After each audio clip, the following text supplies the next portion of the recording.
এখন পর্যন্ত আমরা কোনো ধরনের উস্কানি দেই নাই। এই লাঠিচার্জের যদি ঘটনা সত্য হয় তাহলে পরবর্তী যে কোনো পরিস্থিতির অবনতি যদি ঘটে তার জন্য এই আইন শৃঙ্খলা বাহিনী দায়ী থাকবে। না মানে শহীদ ওসমান হাদির স্ত্রী রাস্তায় এখানে বসে আছে, রাস্তায় শহীদ ওসমান হাদির স্ত্রী। প্রধান উপদেষ্টার দপ্তর থেকে একজন পিওনও এখন পর্যন্ত আসে নাই। আমাদের ভাইদেরকেও আমরা গেটের ওই পাশে দাঁড় করাই রাখছি যাতে অনেক লোক এখানে জড়ো হয়ে কোনো বিশৃঙ্খল পরিস্থিতি তৈরি না হয়। এরপরেও যদি এই ঘটনা সত্য হয়, আমাদের ভাইদেরকে যদি লাঠিচার্জ করে, তাহলে আমরা বৃহত্তরে আন্দোলনে যাব এবং এর জন্য এই সরকার দায়ী থাকবে। ভাই আমাদের কাছে তথ্য এসেছে, সাংবাদিকরা আমাদেরকে ফোন করছে যে তাদেরকে ভিতরে ঢুকতে দেওয়া হচ্ছে না, নাম্বার 1।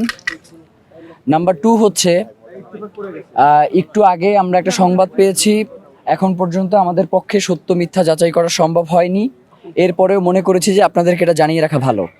অফিসার্স কোয়ার্টারের ওই গেটটার ওখানে শহীদ ওসমান হাদির হত্যার বিচার নিশ্চিত করবার জন্য আমরা জনগণকে আহ্বান জানিয়েছিলাম যাতে তারা যমুনার প্রবেশ মুখগুলোতে এসে অবস্থান গ্রহণ করে।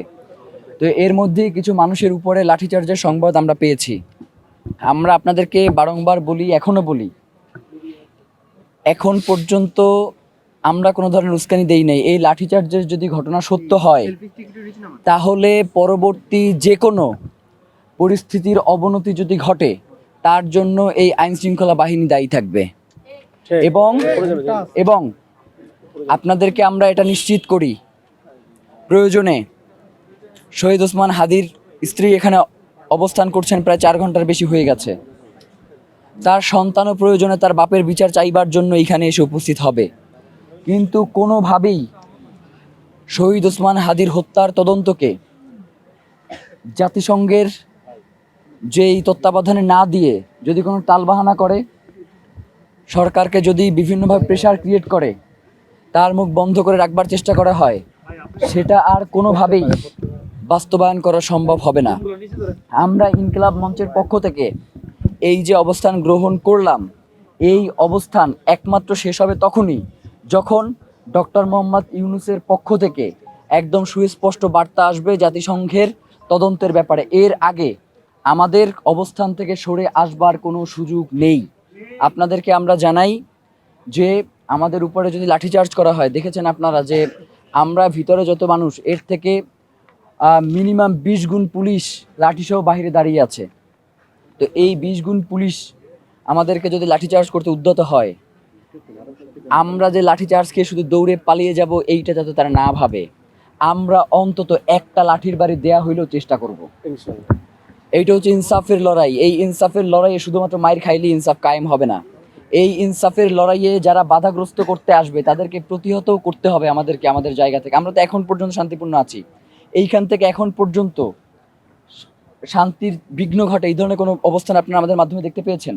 পান নাই। এমনকি আমাদের ভাইদেরকেও আমরা গেটের ওই পাশে দাঁড় করাই রাখছি যাতে অনেক লোক এখানে জড়ো হয়ে কোনো বিশৃঙ্খল পরিস্থিতি তৈরি না হয়। এরপরেও যদি এই ঘটনা সত্য হয়, আমাদের ভাইদেরকে যদি লাঠিচার্জ করে, তাহলে আমরা বৃহত্তরে আন্দোলনে যাব এবং এর জন্য এই সরকার দায়ী থাকবে।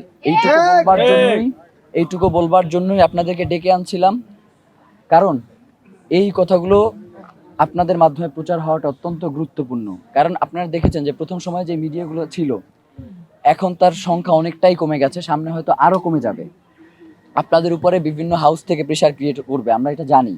কিন্তু পুরো এইখানে একটা মিডিয়াও যদি না থাকে, আমরা শহীদ ওসমান হাদির স্ত্রী, যিনি আমাদের কাছে মাতৃ সমতুল্য, তাকে আঘাত করবে বা তাকে রেখে আমরা এইখান থেকে কোনোভাবে যাব না।